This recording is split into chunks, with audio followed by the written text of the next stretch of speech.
Hey guys, Vinay this side. तो आप लोगों का 802/23 DSSB की एग्ज़ाम डेट आउट हो गई है। जैसा हम लोगों ने बोला था, आपके एग्ज़ाम जो है वो 1 तारीख से स्टार्ट हो जाएंगे, 1 अक्टूबर से। सेम वैसी हुआ है, देख लो एक बार ध्यान से सारी चीज़ें। 1 अक्टूबर 2025 को आपका एग्ज़ाम हो जाएगा किसका? दास 4 का। ठीक है, देखो अब आपको स्क्रीन में दिख पा रहा होगा, दास 4 जूनियर असिस्टेंट, एलडीसी, स्टेनोग्राफर, फिर जेएसए असिस्टेंट ग्रेड फर्स्ट, जितने भी आपके 802/23 में आ सकते हैं वो आपके एग्ज़ाम 1 तारीख से स्टार्ट हो जाएंगे और वो एग्ज़ाम चलेंगे आपके कब तक? अक्टूबर तक एग्ज़ाम चलेंगे आपके। तो देख लो 9 बजे की शिफ्ट दे रखी है, फिर 1 बजे की शिफ्ट है आपकी 9 से 11, 1 से 3, 5 से 7, ऐसी 1 तारीख का है। 2 तारीख की आपकी नेशनल हॉलीडे हो गई। 3 तारीख को फिर से आपका एग्ज़ाम है किसका? 3 तारीख को आपका एग्ज़ाम है सैंपल कैरियर पेपर का, जो भी ड्रग्स कंट्रोल में होता है, और आपका सैनिटरी इंस्पेक्टर जिन्होंने डिप्लोमा कर रखा होता है, एमसीडी में जॉब लगती है, 1 नंबर की जो नौकरी होती है, और फिर खूब ये होता है। ठीक है, आ जाओ आगे। 4 तारीख को आपका स्टैटिस्टिकल असिस्टेंट है, मोटर व्हीकल है, इंस्पेक्टर है, फिर आपका सैनिटरी इंस्पेक्टर का पेपर आएगा 4 और 5 तारीख को। ठीक है, और फिर आपका एग्ज़ाम कौन सा है? उर्दू एकेडमी में जो जूनियर असिस्टेंट निकला था 5 अक्टूबर को, वो वाला पेपर है। फिर जूनियर इंजीनियर वाला भी होगा, देख पा रहे होंगे। फिर आपका 6 तारीख को दोबारा से 9 से 11, 1 से 3 और 5 से 7 तीनों शिफ्ट आपकी रहेगी। तीनों शिफ्ट में आपका फिर से दास 4 आपका एलडीसी जीएसए का पेपर है 6 को, 7 को, 8 को, फिर ये लगातार हो जाएंगे। मतलब जिस बच्चे का 1 तारीख को पेपर है, 1 को जिन जिन का पड़ गया, उसके बाद ये सीधा आपका पेपर स्टार्ट हो जाएगा 7 तारीख से। फिर 7, 8, 9, 10, 11, 12, 13, 14 एग्ज़ाम चलता रहेगा आपका, पूरा ये एग्ज़ाम चलता रहेगा। फिर कैंटीन अटेंडेंट का एग्ज़ाम है 12 तारीख को, वो भी ध्यान रखना। फिर 16 को, 17 को आपका यही एग्ज़ाम है। 21 तारीख को भी एग्ज़ाम होगा, 22 को भी होगा, 23 को, पूरे महीने आपका ये एग्ज़ाम चलेगा। लास्ट आपका जो ये एग्ज़ाम है कब तक चलेगा? मतलब आपके पास पूरा अभी टाइम है पढ़ने का, समझो मेरी बात, ये नवंबर तक जाएगा एग्ज़ाम। ठीक है, तो पूरा जो निचोड़ है ना, जो क्या क्या आएगा क्या नहीं आएगा, मतलब ये मान लो जो मैं बता रहा हूँ बस वही करना। आपने आंखें बंद करनी है, जैसे कहते हैं ना ब्लाइंडली फॉलो, आपको ब्लाइंडली फॉलो करना है। या तो मैं आपको उस पार दिलवा दूंगा या फिर दूसरी चीज़ उसी पार दिलवाऊंगा, समझ गए? तो देखो ध्यान से। फिर आपका एक पेपर और आता है बीच में किसका? 6, 7, 8, 9, 10 अक्टूबर, 11 अक्टूबर, 12 अक्टूबर हो गया, 16 तारीख, 17 तारीख। फिर लेबोरेटरी अटेंडेंट जो एग्ज़ाम रह गए थे, ड्रग्स कंट्रोल वाला, ये सारी पोस्टिंग जितनी भी आपकी होगी दिल्ली में होती है, इस पेपर से ध्यान रखना। Architectural assistant, general correspondent assistant, DTDC में आपका सारा का सारा 18 तारीख को है। फिर स्वीपर, सफाई कर्मचारी, डिस्ट्रिक्ट कोर्ट सेशन का, देखो अभी एग्ज़ाम निकला था डिस्ट्रिक्ट कोर्ट्स के, याद है? पहले के भी एग्ज़ाम है जो स्वीपर, सफाई कर्मचारी, वो अब आपका होगा। ठीक है, ध्यान रखना, 19 अक्टूबर को पेपर है। फिर आपका इन्होंने सब मिक्स करके दे दिया पूरा का। फिर आपका 21, 22, 23 को पूरा आपका दास 4 चलेगा। फिर आपका फार्मासिस्ट वाला एग्ज़ाम है 24 अक्टूबर को। 25 को फिर आपके स्टोर कीपर हो गया डीटीडीसी में, टेक्नीशियन हो गया, जनरल कॉरेस्पोंडेंट हो गया, सारा। पर्सनल असिस्टेंट 26 तारीख को है। फिर 27, 31, 28 को कोई पेपर नहीं, 29 को कोई पेपर नहीं। फिर मतलब ये मान लो आप, फिर आपका 31 तारीख को किसका पेपर है? 31 अक्टूबर का दास 4 का। ये नवंबर तक चलेंगे। अब आ जाओ मेन क्या? टीजीटी वाले।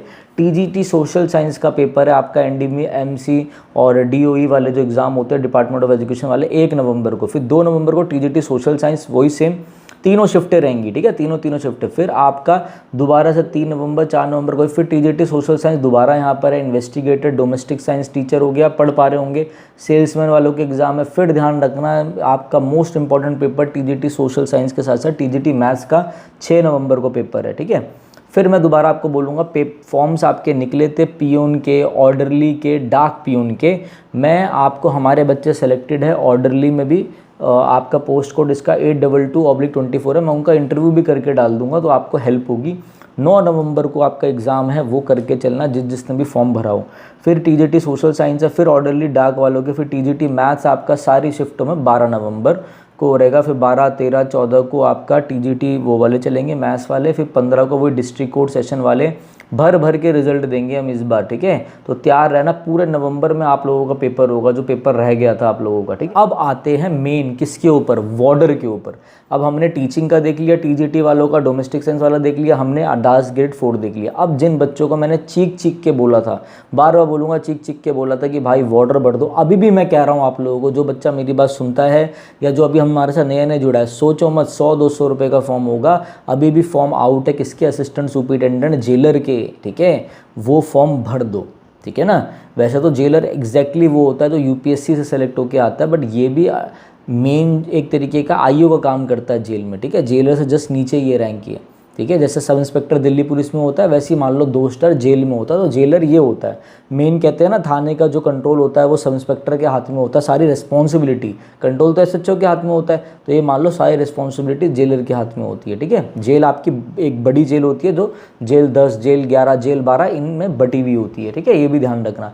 वार्डर का आपका एग्ज़ाम आ रहा है 24, आपके वार्डर का एग्ज़ाम 24 नवंबर को स्टार्ट हो जाएगा, जो अभी फॉर्म निकले थे दिल्ली प्रिजन का, और पूरे नवंबर दिसंबर 15 तारीख तक आपके डिस्ट्रिक्ट कोर्ट और वार्डर के एग्ज़ाम चलेंगे, अच्छे से देख लेना। फिर आपके छोटे मोटे पेपर आएंगे, लाइब्रेरियन, असिस्टेंट मैनेजर, ये ऑलरेडी मैंने इसके रिव्यू भी लेके डाल रखे, केयर टेकर, फिजियोथेरेपिस्ट, फिर आपका senior scientific assistant, pharmacist, laboratory technician, book binder district court में होता है उसका ही पेपर आएगा, assistant theatre, neuro surgery, gastro surgery, ये सारे आपके 15 दिसंबर तक का शेड्यूल इन्होंने DSSB वालों ने डाल दिया है। मेरी बात ध्यान से समझो, DSSB हमेशा लगभग सो जाता है एग्ज़ाम लेकर, बट इस साल DSSB एक्टिव हो चुका है और अगले साल तक भी एक्टिव रहेगा। कभी भी DSSB विंटर में पेपर नहीं लेता था, आप कब पिछले का कभी भी रिकॉर्ड आके देख लो, इतिहास में कभी उसने ऐसे लिया नहीं। ये फर्स्ट टाइम ऐसा हो रहा है कि DSSB विंटर में इन्होंने अपने सेशंस दे दिए हैं, ठीक है। इसने आपको 3 महीने का पूरा शेड्यूल दे दिया है, मतलब दिसंबर तक का 2.5 महीने का शेड्यूल हो चुका है अप्रॉक्स में, ठीक है। अच्छे से तैयारी करनी है, वार्डर की भी मैं आपको तैयारी कराऊंगा, सारी चीज़ें कराऊंगा, चाहे हिंदी हो, चाहे इंग्लिश हो, चाहे मैथ्स हो, रीजनिंग हो, चाहे जीके हो, जो मैं बताऊंगा वो पढ़ के जाना, हर चीज़ के रिव्यू डालूंगा, सब कुछ डालूंगा। जब आप ये वीडियो देख रहे होंगे, अगर कोई TGT वगैरह की तैयारी कर रहा है और वो हमारे मॉक्स लेना चाहता है, तो जनरल मॉक्स हैं जो आपको यहाँ पर मिल जाएंगे। आप हमारी ऐप विनय कक्षा पर जाके ले सकते हो, नीचे आपको लिंक मिल जाएगा किसका, प्ले स्टोर का, ठीक है, वहाँ से आप हमारी ऐप डाउनलोड कर सकते हो। जो बच्चा दास 4 की तैयारी कर रहा है, दास 4 के ये हमारे मॉक्स हैं, ठीक है, जो भी बच्चा पेपर की तैयारी कर रहा है वो ये मॉक्स ज़रूर लगा के जाना, जिसमें से हमने 2 मॉक्स फ्री कर दिए हैं। आप ये मॉक्स ज़रूर लेके जाना, लगा के जाना, आपको इससे पक्का हेल्प होगी। ये सीरीज़ हम लोगों ने चला रखी है अपने पूरे यूट्यूब पर, ये सीरीज़ ज़रूर देख लेना, ये प्लेलिस्ट मैंने बना रखी है, ये आपके लिए गेम चेंजर का काम करेगी। और जितना हो सके मैं रेगुलर कंटेंट डालूंगा, रेगुलर रिव्यू दूंगा, रेगुलर स्ट्रेटेजी बताऊंगा, वो ज़रूर फॉलो करना, चाहे आप कहीं से भी पढ़ रहे हो। अगर आपको दिक्कत लगती है सर हम कैसे तैयारी करें, चाहे TGT हो, चाहे आपका टीचिंग हो, चाहे नॉन टीचिंग हो, आप नीचे कमेंट कर देना। अभी भी मैं काफ़ी लेट हो गया हूँ घर आने में, तभी तुरंत आके मैंने वीडियो बना दी, वीडियो बनाने में थोड़ा लेट हो गया हूँ मैं। तो चलिए guys, thank you, have a nice day.